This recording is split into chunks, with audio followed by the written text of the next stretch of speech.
Hey guys, तो आज हम करेंगे जो मोस्ट रिपीटेड और इम्पॉर्टेंट क्वेश्चंस हैं चाइल्ड साइकोलॉजी के, pedagogy, teaching learning process etcetera. ठीक है, ये क्वेश्चन ऑलरेडी बहुत सारे एग्जाम में पूछे जा चुके हैं और इन फ्यूचर पूछे जा सकते हैं दोबारा। ठीक है, so let us start with question number 1। Which of the following is example of a fine motor skill. तो फाइन मोटर स्किल में से कौन सा है? फर्स्ट ऑप्शन आपकी writing, climbing, flopping and running. तो इसमें सबसे पहली ऑप्शन जो आपकी है राइटिंग। तो लिखने के लिए स्किल चाहिए होता है, प्रॉपर थोड़ा फाइन मूवमेंट चाहिए होती है मसल्स की, मोटर्स की। ठीक है, तो second question, orthopaedically impaired children are likely to have. Ortho word देखो याद कैसे रखना है इसको। तो ऑर्थो जो वर्ड होता है वो आपका जो हमारी बोन्स होती हैं उनसे और साथ में मसल से भी हम बोल सकते हैं कुछ हद तक, बेसिकली बोन से रिलेटेड होता है। तो इसमें अगर कोई इम्पेयरमेंट है, डिफेक्ट है, तो वो चाइल्ड की कौन सी एक्टिविटी को इम्पेयर करेगा। तो इसमें देखो आपका डिस्ग्राफिया जो होती है ये आती है आपकी इम्पेयरमेंट इन राइटिंग। तो लिखने के लिए हमें देखो हमारी जो मसल है, बोन्स है, उनको कोऑर्डिनेट करना पड़ता है, तब जाके हम लिख पाते हैं। तो ये सारे इसलिए हमारा आंसर हो जाएगा डिस्ग्राफिया। डिसकैलकुलिया कैलकुलेशन मैथ में होती है, तो ये मैथ ना कर पाए, नंबर्स को प्रॉपर तरीके से अरेंज नहीं कर पाते, उससे रिलेटेड है। देन डिसलेक्सिया, तो लेक्सिया जो वर्ड है वो आपका स्पीच या स्पीक। ठीक है, ये मीनिंग है इसके। ठीक है, ग्रीक वर्ड है, तो इसका मतलब उसको रीडिंग में, ठीक है, प्रॉब्लम होती है, उसको बोलते हैं डिसलेक्सिया। इसके अलावा डिस्थाइमिया क्या होता है? तो ये आपका माइल्ड डिप्रेशन में अगर कोई चला जाता है तो उस सिचुएशन को, कंडीशन को हम बोलते हैं डिस्थाइमिया। ठीक है, तो इसका राइट आंसर हो गया आपका डिस्ग्राफिया। फिर है नेक्स्ट आपका third question, the father of Kinder garden movement was. तो किंडर गार्डन मूवमेंट का फादर कौन था? तो इसका राइट आंसर है आपका फ्रोवेल। Next question, the insight theory of learning is promoted by. तो गाइज ये जो इंसाइट थ्योरी थी इसमें ज़्यादा काम जर्मन के साइकोलॉजिस्ट थे।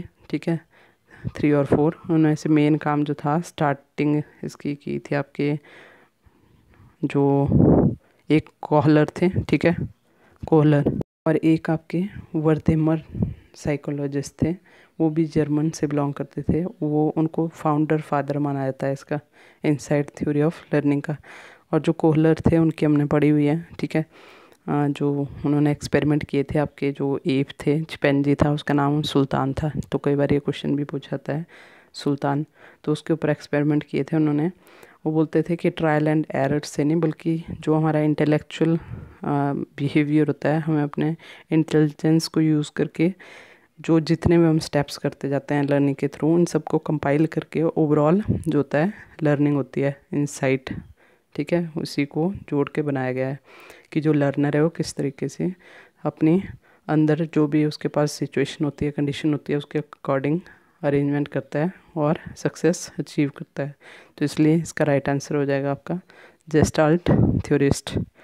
फिर है नेक्स्ट क्वेश्चन आपका, 4 distinct stages of children's intellectual development are identified by. तो 4 जो इंटेलेक्चुअल डेवलपमेंट की स्टेजेस थी वो हमारी किसने दी थी? तो ये थी आपके पियाजेट ने। ठीक है, जीन पियाजेट नाम था इनका पूरा। कि जो 4 स्टेजेस थी वो आपकी सेंसी मोटर स्टेज थी, जो आपकी बर्थ टू 2 ईयर तक चलती है, जिसमें बेसिकली जो इन्फेंट होते हैं वो अपने मोटर और आपकी सेंसेस को यूज़ करते हैं, हाथ पैर हिलाने लगते हैं। वैसे सेकंड स्टेज आती है इनकी प्री ऑपरेशनल, जो 2 to 7 ईयर्स तक चलती है almost. Then concrete operational 7 to 11 years, and last में फॉर्मल ऑपरेशनल जो कि एडोलसेंस से लेकर एडल्टहुड तक काम करती है। तो ये 4 स्टेजेस दी थी आपकी पियाजेट ने और ये रिलेट करते हैं आपकी इंटेलेक्चुअल डेवलपमेंट से। Then question number 6, in which of the following stages do the children become active member of the peer group. तो इनमें से कौन से स्टेज पे जो चिल्ड्रन होते हैं वो पीयर ग्रुप के साथ रहना पसंद करने लग जाते हैं? तो राइट आंसर है इसका एडोलसेंस। ये जो एडोलसेंस है इससे पक्का एक आधा क्वेश्चन आ जाता है। ठीक है, next, smallest unit of meaning in a language. किसी लैंग्वेज में किसी सबसे छोटी यूनिट क्या होती है जिसका कोई मीनिंग होता है, उसको क्या बोलते हैं? उसको बोलते हैं फोनीम, ठीक है। उसके बाद next, IQ scores are generally correlated with academic performance. तो जो IQ स्कोर होते हैं उसको एकेडमिक परफॉर्मेंस के साथ कितना रिलेट किया जाता है, मॉडरेटली, परफेक्टली या लीस्ट या फिर बहुत ज़्यादा। तो इसका राइट आंसर है आपका बहुत ज़्यादा, हाईली रिलेट किया जाता है। फिर आता है question number 9, if a child has mental age of 5 years and chronological age of 4 years then what will be the IQ of child. तो यहाँ से क्वेश्चन भी ज़्यादातर पूछा जाता है, 60-70% चांसेस होते हैं। तो इसको करना कैसे, चलो फॉर्मूला भी कर लेते हैं हम। तो इसमें जो फॉर्मूला था वो था आपका mental as divided by chronological age into 100, ठीक है। अब मेंटल एज क्या होती है, कन्फ्यूज़न हमें पता क्या होता है कि मेंटल एज कौन सी होती है, क्रोनोलॉजिकल एज कौन सी होती है।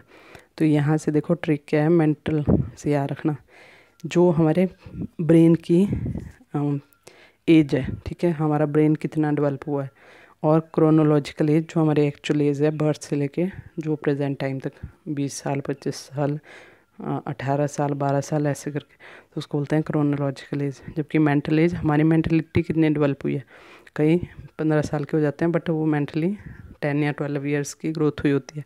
तो यहाँ से आपने ये चीज़ ध्यान में रखनी है। उसके बाद चलता है आपका फॉर्मूला अप्लाई कैसे करेंगे। तो यहाँ पे दिया हुआ देखो, मेंटल एज दी हुई है 5, ठीक है, और क्रोनोलॉजिकल एज है 4 × 100। तो ये आपका हो गया 25 × 5 125। Option number B right answer. फिर है next, what is the sensory motor stage of cognitive development according to Jean Piaget. तो उनके अकॉर्डिंग जो सेंसरी मोटर स्टेज थी कॉग्निटिव डेवलपमेंट की, वो कौन सी है, अभी मैंने आपको बताया, बर्थ टू 2 years, ठीक है। Next, according to Kohlberg children approach thinking about right and wrong. तो जो कोहलबर्ग थे उनके अकॉर्डिंग जो बच्चे की थिंकिंग होती है, अप्रोच होती है थिंकिंग की, कि क्या सही है क्या गलत है, वो क्या करेगी, एज पर द कॉन्टेक्स्ट, इसका आ जाएगा सी ऑप्शन, ठीक है। उसके अकॉर्डिंग चेंज होगी या वेरी करेगी। नेक्स्ट है question number 12, in interactive stage of teaching in a teacher teaches according to his or her instructional plan. तो अपने इंस्ट्रक्शनल प्लान के थ्रू जो है वो इंटरेक्टिव स्टेज जो होती है, मतलब अपने अकॉर्डिंग एडजस्ट कर लेता है, उसको हम क्या बोलेंगे कि वो फ्लेक्सिबल है, जो स्टूडेंट्स की नीड है, रिक्वायरमेंट है, उसके अकॉर्डिंग अपने आप को एडजस्ट कर लेते हैं, अपने जो टीचिंग है, अपना जो सिलेबस है, ठीक है, को करिकुलर एक्टिविटीज़ हैं, उनको एडजस्ट कर लेते हैं।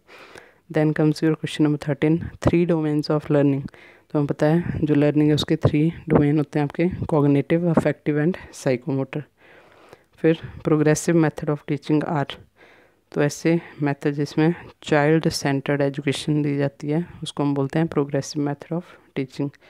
Then next, as Rajesh love teaching so he teaches children of his neighbourhood on every Sunday he is.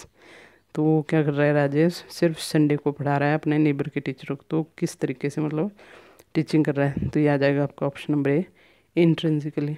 फिर है next, school gives preference to girls while preparing team for a state level singing competition, this reflects. कोई school है जो girls की team prepare कर रहा है, ठीक है, स्टेट लेवल सिंगिंग कंपटीशन के लिए। तो इसमें क्या आंसर, क्या चीज़ वो मतलब रिफ्लेक्ट कर रहे हैं। तो इसका राइट आंसर है जेंडर बायस, ठीक है। तो इसमें मतलब एक तरीके से देखा जाए तो बॉयज़ को मौका नहीं मिल रहा है, ठीक है, उस तरीके से ले लो, या फिर क्योंकि वो सिंगिंग परफॉर्मेंस है इसलिए सिर्फ गर्ल्स को ये समझा जा रहा है कि वो सिर्फ म्यूज़िक से रिलेटेड उनके लिए बेटर है चीज़। तो उस बेसिस पे इसका राइट आंसर है gender bias. Then question number 17, when a teacher helps his or her learner in linking knowledge they have derived in one subjective area with the knowledge from other subject area he or she is promoting। बोलते हैं जो teacher होता है अपने जो learner है उसके उनको अलग अलग जो सब्जेक्ट्स के नॉलेज है उसको एक दूसरे के साथ रिलेट करके लिंक करके बता रहा है बच्चों को, तो क्या कर रहा है, तो को रिलेट कर रहा है उनको, ठीक है, को रिलेशन कर रहा है और नॉलेज को ट्रांसफ़र कर रहा है उन सबको। उसके बाद नेक्स्ट आता है आपका, environmental factor that shape development include all of the following except, तो डेवलपमेंट में बाकी तो सारी चीज़ों में एनवायरमेंटल फैक्टर अफेक्ट कर रहे हैं, बट फिजिक जो आएगी इसमें अलग सी ऑप्शन आ गई। Next, Meena and Reena 2 sister हैं, ठीक है। तो जो मीना है वो किसी भी लेसन को क्विकली लर्न कर लेती है, बट रीना जो है उसको ज़्यादा टाइम लगता है। तो बोलती है ये क्या चीज़ है, तो ये सिंपली क्या है, इंडिविजुअल डिफरेंसेस। जैसा कि हमें पता है हर एक चिल्ड्रन जो होता है स्पेशल होता है, अलग होता है। Then the insight theory of learning is propounded by, तो ये सेकंड क्वेश्चन आ गया इनसाइट थ्योरी के ऊपर। तो ये किसने दी थी, जेस्टाल्ट थ्योरिस्ट्स, ठीक है। Next, reasoning ability is associated with dash of intelligence, तो जो रीजनिंग एबिलिटी थी वो किसके ऊपर बेस्ड थी, थर्स्टन ग्रुप फैक्टर थ्योरी, ठीक है। उसके बाद चलते हैं नेक्स्ट। तो ये जो थर्स्टन ग्रुप फैक्टर थ्योरी थी, इन 9 फैक्टर दिए थे इस थ्योरी के अंदर, ठीक है। उसके बाद नेक्स्ट चलते हैं question number 22। As a teacher you never give answer to the questions, instead you encourage your students to suggest answers, have group discussions and adopt collaborative learning. Your approach is based on the principle of, तो आपकी जो approach है वो किस base पे बोलते हैं, आप आंसर नहीं बता रहे स्टूडेंट्स को डायरेक्टली, बट उनको एनकरेज कर रहे कि वो आंसर आपको पहले सजेस्ट करें कि क्या हो सकता है उसका आंसर, ग्रुप डिस्कशन करवा रहे हैं उनसे। तो ये किस चीज़ को शो कर रहा है, तो इसके कारण क्या होगा, एक्टिव पार्टिसिपेशन होगी जो स्टूडेंट्स हैं उनकी भी, तो बी ऑप्शन राइट है इसका। फिर है Mohan does not like this his peers and even does not interact with them, he always remain alone in the class, he needs training in dash domain, तो क्योंकि वो अपने पीयर्स के साथ एडजस्ट नहीं कर पा रहा है, इंटरेक्ट नहीं हो रहा है, तो उसको किस चीज़ की ज़रूरत है, ही नीड्स अफेक्शन, ठीक है, अफेक्टिव डोमेन को इम्प्रूव करने की ज़रूरत है।